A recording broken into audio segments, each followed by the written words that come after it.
C'est le premier élément fondamental. Et en plus de cela, je fais du bricole. Ouais, ça, je tiens à le dire parce qu'avec mon directeur de labo à Paris 10, on a écrit un article il y a quelques années, la théorie du bricole. Donc la force de l'Afrique, c'est que dans notre contexte, on trouve toujours une voie. Et M. Fopa a décrit le contexte. Et je dis aux entrepreneurs, à mes jeunes petits frères, de lire surtout Amadou Hampâté-Bâ, la lettre à la jeunesse africaine. Il situe un cadre. Et nous sommes dans une mouvance où on parle que c'est la mondialisation, c'est ceci, c'est cela. Mais je dis aux jeunes, non, écoutez, le bon sens, c'est ce qui sort en vous. Qu'est-ce que vous pouviez donner pour impacter? Je suis multicasquette, comme dit Angélbert. Depuis 5 ans au Cameroun, je porte le projet pépinière doctorale avec l'ambassade de France et le ministère français des Affaires étrangères. À l'époque, c'est grâce à un maître, Jacques Igalens, qui m'a beaucoup encadré, qui m'a dirigé, dont je suis d'ailleurs un pur produit. Il est nécessaire de me dire, Bertin, il vaut mieux commencer dans un garage pour se retrouver dans un château que de commencer dans un château pour se retrouver dans un garage. Et donc je retiens de tout ceci qu'en Afrique aujourd'hui, on a beaucoup de choses à se dire. Et vous savez, l'approche capital humain ou gestion des ressources humaines, c'est une problématique multisectorielle. Et je veux beaucoup plus parler du capital humain dans l'approche de la fidélisation et du renforcement des compétences. Parce que ce qui incombe pour nous en Afrique aujourd'hui, c'est la transformation. Et qui dit transformation, on parle de l'impact sociétal. C'est un élément essentiel.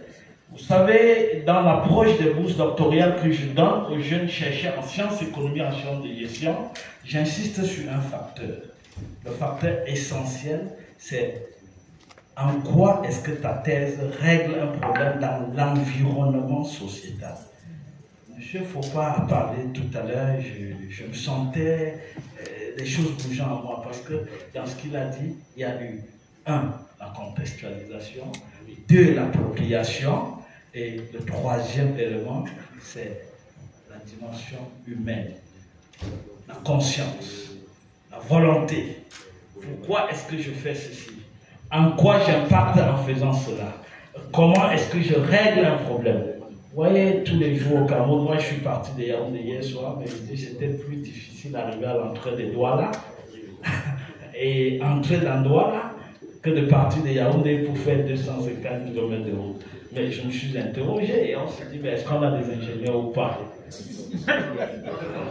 Donc, vous voyez, le capital humain, comme on le dit dans une entreprise, représente l'ensemble des compétences, connaissances, expériences, talents détenus par les salariés.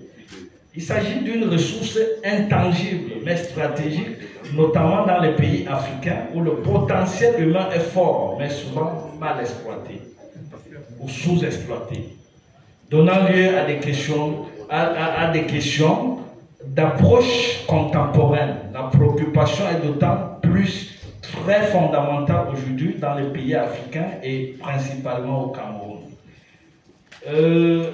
L'on peut observer un taux évolutif de turnover ou de migration des travailleurs tels que nous les avons, je l'ai présenté dans une publication à Paris il y a quelques mois. C'était à l'occasion de la 26e université de l'audit social. Et je revenais sur comment est-ce que les entreprises africaines ou camerounaises en particulier peuvent gérer durablement le capital humain pour rendre les entreprises compétitives et durables.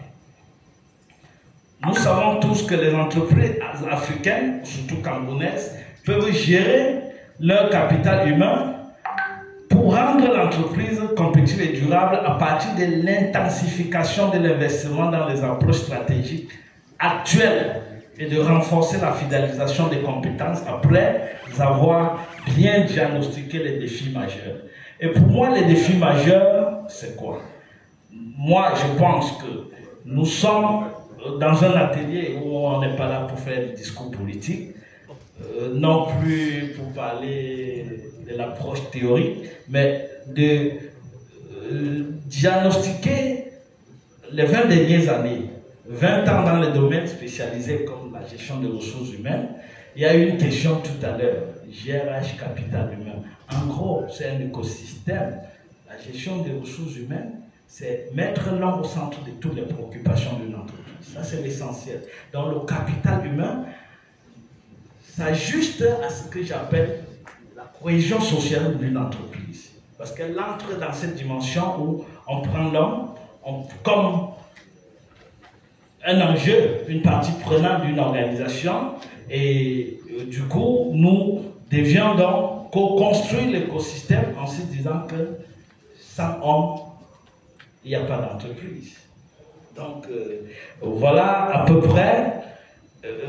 Donc, pour moi, depuis 20 ans, nous parlons de la gestion des ressources humaines par l'apport de compétences. J'étais à l'OIT, je suis toujours à l'OIT comme expert consultant, et pendant quelques années, je travaillais sur l'analyse de la dimension emploi dans ce qu'on appelait à l'époque le document de stratégie de réduction de la pauvreté pour 11 pays de l'Afrique. Et jeune chercheur que j'étais, ma grosse curiosité et ma grosse difficulté, c'était le Cameroun. Parce que dans tous les autres pays, il y avait du sens. On voyait des choses bouger. Il y avait de l'appropriation. Il y avait la volonté. Mais au Cameroun, dans l'écosystème même de la définition de l'OIT, de la notion de tripartite, je me retrouvais dans un contexte où j'avais en face à moi le patronat, les organisations syndicales et l'État. À l'évaluation, vous vous rendez compte que les syndicalistes ont signé un document, mais ne connaissent même pas le document qu'ils ont signé. Et quelquefois, j'étais perdu. Je dis, mais on est là pour évaluer, en fait, l'ensemble. Et du coup, j'ai compris que j'ai relevé des grands défis à la performance organisationnelle ou des entreprises dans notre sous-région. Donc, pour moi, sans grand débat, il y avait cette notion de recrutement, de recrutement qualitatif peu implémenté. Donc, une politique de gestion des ressources humaines claire et transparente. Besoin, profil, vision de l'entreprise qui n'existait pas trop dans notre contexte. On avait la difficulté à fidéliser les talents locaux. Ça, c'est très important. Et on avait un turnover très élevé. Rotation rapide des effectifs, réticence des employés à investir dans la formation des salariés, alors que les formations en alternance ont montré les avantages partout ailleurs. Vous prenez le cas de l'Inde, vous voyez, pour ne pas dire le Maroc aujourd'hui, parce que c'est un cas pour lequel je suis très attaché. Moi, j'ai vu Renault Maroc, et le directeur général Bachiri, c'est un ami. Et à tout moment où je suis au Maroc, je fais un tour à Renault pour évaluer en fait cette dimension de cohésion sociale dans l'entreprise. Mais vous vous rendez compte qu'il s'est attaqué, aux talents locaux, 2, à l'appropriation d'un écosystème entrepreneurial basé sur le win-win. L'employé, il apporte quoi à l'organisation ou à l'entreprise? Et en fonction de ça, il met en place des critères de valorisation. Et je peux vous dire, 97% des employés de Renault Maroc sont des Marocains. Donc, ce que le roi Mohamed VI a fait dans sa politique, c'est le premier élément. Quand Renault a dit on veut ouvrir les usines au Maroc, le roi a dit mais c'est pas possible si ce ne sont pas des Marocains. Donc, il fallait commencer par les centres métiers ou les centres de formation. Et tous les jeunes qui décrochaient avant ou après le bac, on les envoyait dans les centres de formation. Et ceci, c'était déjà pour avoir une main-d'œuvre qualifiée localement. On a commencé par ça. Mais on se rend compte dans notre sous-région que tous les grands projets, il n'y a pas de main-d'œuvre de la sous-région. Nous importons la main-d'œuvre. Et on s'interroge, est-ce que nous avons des compétences ou pas? Simplement, il n'y a pas une politique très fluide. Et on n'anticipe sur rien. Parce que c'est ça le véritable problème. Il faut avoir un regard. Et aujourd'hui, de plus en plus, on a ce que j'appelle la mutation des compétences. Et dans cette mutation des compétences, on a les métiers de demain. Personne de nous aujourd'hui, avec l'intelligence artificielle, ne peut prévoir quels seront les métiers de demain. Dans une entreprise qui n'a pas en son sein ce que j'appelle une direction recherche et développement, ne peut pas anticiper. Il faut avoir une vision prospective. L'autre chose, c'est qu'il faut s'ouvrir aux universités. Parce que dans notre système, on est resté pendant longtemps enfermé. Un, le monde de l'entrepreneuriat. Deux, les universitaires qui font de la recherche, mais une recherche théorique qui n'impacte en rien. Or, le capital humain aujourd'hui, pour ne pas dire la gestion des ressources humaines, par l'approche des compétences, nous oblige à créer un écosystème. Je le disais hier au ministre de l'Enseignement supérieur, que la formation, quand on parle de la professionnalisation, il faut s'ouvrir vers ce que j'appelle l'alternance. Parce que former un jeune aujourd'hui, c'est les allers et retours entre l'université et l'entreprise. Tant que nous n'allons pas le mettre en place, on va continuer à traîner. Parce que le cas du Maroc, pour ne pas dire de la Chine et autres, ils sont passés par ça. C'était amener les jeunes à comprendre que se former, c'est régler un problème, c'est avoir des compétences pour faire une bonne route, c'est travailler sur les outils qui nous amènent à être non seulement des acteurs, mais le bien-être, c'est fondamental. Vous savez, s'il n'y a pas de cohésion sociale dans une entreprise, il n'y a rien qui puisse nous faire. Donc, j'ai parlé du taux de la faible. Et on a aussi dans notre sous-région cette faiblesse au niveau bien de la digitalisation. C'est un outil essentiel. Et le Maroc a compris, il s'est focalisé sur ça pour avancer très rapidement. Parce qu'aujourd'hui, grâce à la digitalisation, à l'intelligence artificielle, on peut faire des simulations sans se dire qu'il faut être dans un laboratoire chinois à Paris. Donc on peut travailler interactivement avec d'autres chercheurs. Le renforcement des compétences aussi. Vous voyez, le renforcement des compétences constitue un levier incontournable, étant donné que le monde est de plus en plus dynamique, avec chaque crise suscitant nécessairement un réajustement organisation agile pour maintenir la courbe d'affaires. Ce renforcement, d'après un recrutement, repose sur quoi? Sur le on-branding, qui est essentiel. L'accueil, la formation, l'intégration, la montée en compétences au niveau des salariés. Donc, un process ressources humaines internes, phase et post-recrutement. L'élaboration d'un plan de carrière et de formation. Ça marque beaucoup à nos entreprises aussi. Vous savez, je passe mon temps à me balader dans des organisations, dans les entreprises, mais très peu au Cameroun ont ce que j'appelle la cartographie des compétences en interne. Et tout à l'heure, beaucoup l'ont dit. Pourquoi est-ce qu'une entreprise recrute? On recrute parce qu'on recherche une compétence, mais elle peut être interne. Donc si on n'a même pas une visibilité au niveau de la cartographie des compétences, on est tout le temps en train de chercher ailleurs. Et quand on va chercher ailleurs, on s'accroche à l'entreprise, parce que c'est une compétence qui vient, il se vend à l'entreprise. Or, parfois, deux choses qui inquiètent.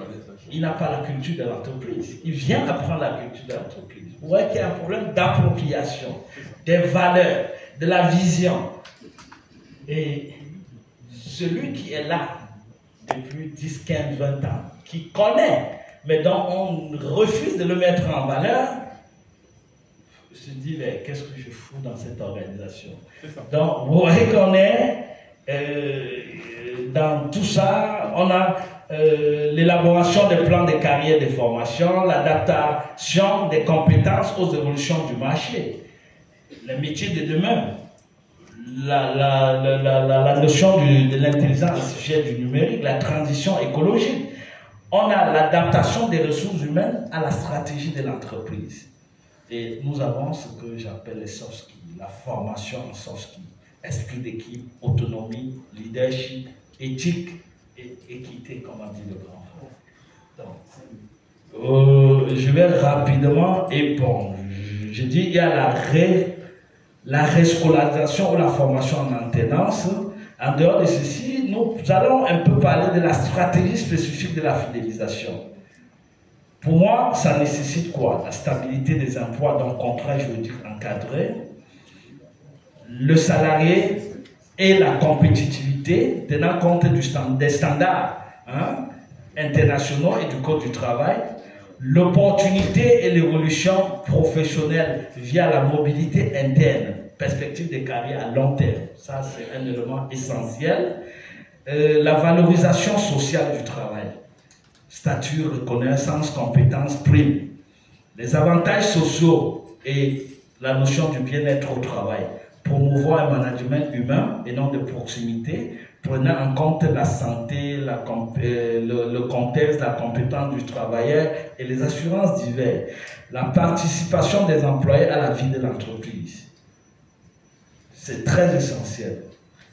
Anonyme, symétrique par exemple, c'est-à-dire qu'il faut quelquefois valoriser l'employé. Vous savez, au Cameroun, je le dis souvent, moi j'ai une école qui existe depuis quelques années, mais tu as parfois l'impression quand tu recrutes qu'on ne fait pas la différence entre un employé et un travailleur. Parce qu'on peut être employé sans être travailleur. Et ça pose parfois des problèmes. Donc lui, le jeune, il vient même parfois se balader. Il vient passer le temps et à la fin du mois, ou bien, moi j'ai surpris des gens dans le cadre d'un travail où quelqu'un assis dans son bureau, vision des films sur YouTube. Qu'est-ce qu'il est venu faire au bureau? Voilà. Donc en conclusion, il ressort de ces analyses que des défis et des propositions, des leviers, de l'hypothèse formulée au début de mon intervention est confirmée par les observations. Il y a des entreprises africaines, surtout camerounaises, c'est-à-dire dans plusieurs secteurs, l'exemple du secteur bancaire, ont besoin de bien gérer le capital humain pour rendre les entreprises compétitives et durables. Cette performance de durabilité ne peut être obtenue qu'à condition de bénéficier de l'intensification de l'investissement dans les approches et les stratégies actualisées comme approche contingentielle de la gestion des ressources humaines par l'approche des compétences. Et ceci se développe dans un outil d'un grand maître, Jean-Marie Peretti. Il parle de cette notion, le collaboratif. Le collaboratif. Vous savez, il faut savoir transmettre. Parfois, on croit qu'on est génie, mais personne n'est génie, parce qu'on est tous dans une phase d'apprentissage.